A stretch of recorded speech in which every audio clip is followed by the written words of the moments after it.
नमस्कार, मी सुवर्ण. आजच्या नवीन व्हिडिओमध्ये मी तुमच्या सगळ्यांचं मनापासून स्वागत करते. आजच्या व्हिडिओमध्ये तुम्ही पाहणार आहात शेगाव मधील आनंद सागर फ्री मध्ये बघण्यासाठी बेस्ट ऑप्शन कोणते आहे आणि ह्या आनंद सागर मध्ये आता पाहण्याजोगे काय काय आहे ते देखील तुम्ही या व्हिडिओमध्ये पाहणार आहात. भाविकांना पूर्वीसारखे संपूर्ण आनंद सागर आता पाहता येत नाही, पण इथे सुरू असलेले 3 मंदिरे पाहण्याजोगे आहेत आणि मंदिराच्या मागे असलेला हा पाण्याचा व्ह्यू खूप सुंदर आहे. चला तर मग आता व्हिडिओला सुरुवात करूया आणि सर्वात पहिला पाहूया इथे येण्याचे मूळ साधन काय आहे ते.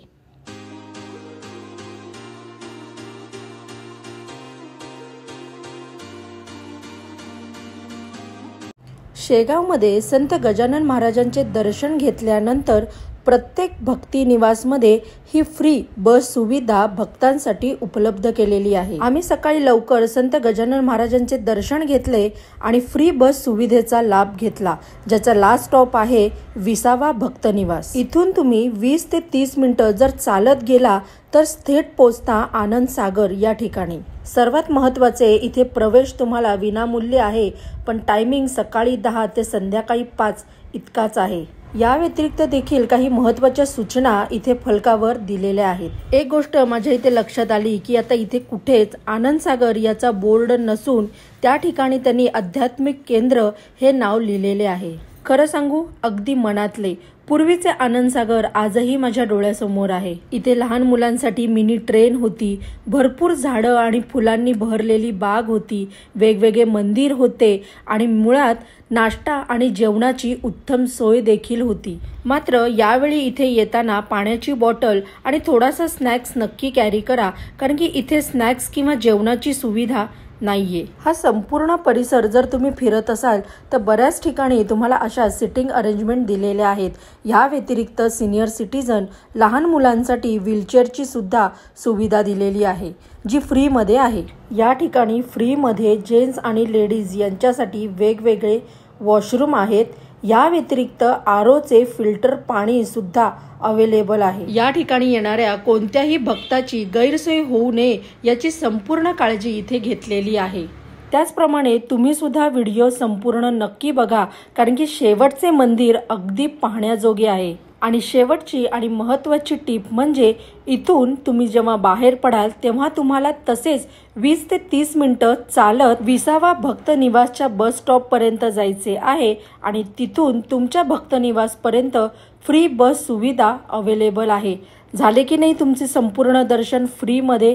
पण जेव्हा तुम्ही शेगावमध्ये जाल तेव्हाही दर्शन असेच तुम्ही करा. या व्यतिरिक्त देखील शेगावमध्ये संत गजानन महाराजांच्या मंदिरा व्यतिरिक्त इथे काय काय पाहण्यासारखे आहे त्याचेही संपूर्ण डिटेल वाईज व्हिडिओ मी माझ्या यूट्यूब चॅनलला शेअर केलेलेच आहेत.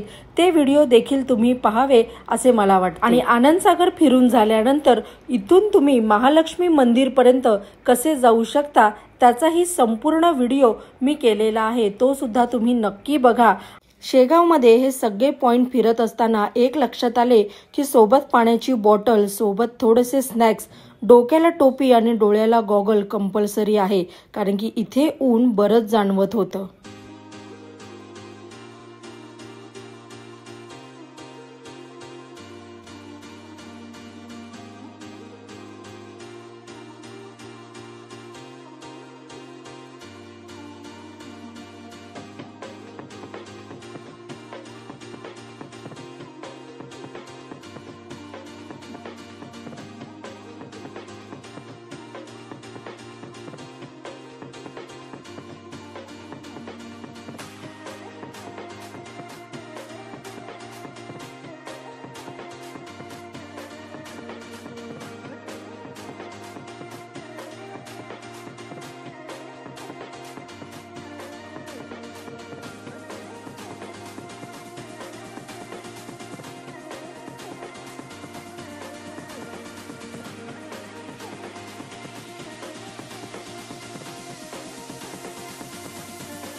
या संपूर्ण गोल परिसरामध्ये संत दर्शन झाल्यावर नेक्स्ट पॉइंट पाहायचा आहे ते म्हणजे गणेश मंदिर. या सुंदर परिसरामध्ये असलेल्या ह्या मंदिरमध्ये गणपतीची मूर्ती अतिशय सुरेख आहे.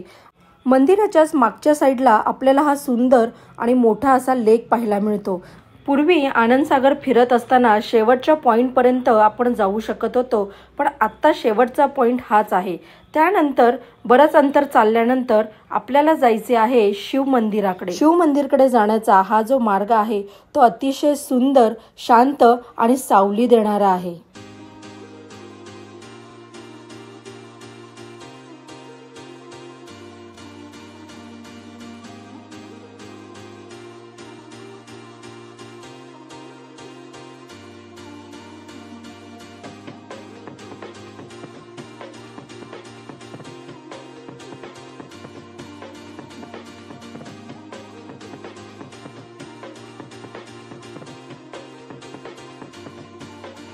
बस आनंदसागरमध्ये हे शेवटचे आणि दुसरे मंदिर जे पाहिल्यानंतर मन अगदी शांत आणि समाधानाने भरून जाते, कारण की या मंदिरच्या आजूबाजूला असलेले सुंदर झाडी आणि नंदींनी नटलेला हा परिसर खूप मनभावूक वाटतो। या व्हिडिओमध्ये कमी वेळामध्ये तुम्ही संपूर्ण परिसर पाहिलात, पण हा संपूर्ण परिसर तुम्हाला रिअलमध्ये पाहण्यासाठी 1.5 ते 2 तासाचा वेळ काढून यायला लागतं, कारण की इथे चालावं बरंच लागतं। काय मग कसा वाटला तुम्हाला आजचा व्हिडिओ? नेहमीप्रमाणे कमीत कमी वेळेमध्ये जास्तीत जास्त माहिती मिळाली ना तुम्हाला? मग वाट कशाची बघताय? लवकरात लवकर व्हिडिओला लाईक करा आणि कमेंटमध्ये गणगण गणात बोते टाईप करायला विसरू नका। लवकरच भेटू एक नवीन व्हिडिओमध्ये एक नवीन माहितीसह। तोपर्यंत थँक्यू, बाय बाय।